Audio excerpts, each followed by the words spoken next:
Assalamu alaikum, урматтуу кыргыз элим. Мына ушул мамлекет башчыларыбыз чыгарган закондор кыргыз мамлекетин оңдой турган болсо, мен дагы өзүм салымымды кошуп кетким келип атат. Ушул мамлекетти урдап жеген, ичкен жана карызга батырган биздин байкелерибиздин жана ушул мамлекет башчыларында иштеп кеткен ушу жегичтердин жана колунан эчтеке келбей сүйлөгөндөрдүн урматына карап тургула.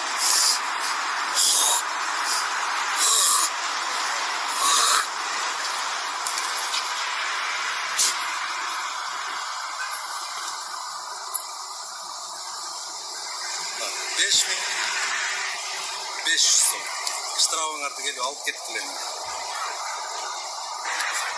Ушу ичип жегичтер жана сүйлөп колунан эчтеке келбеген адамдардын бетине давно түкүргүм келип жүргөн.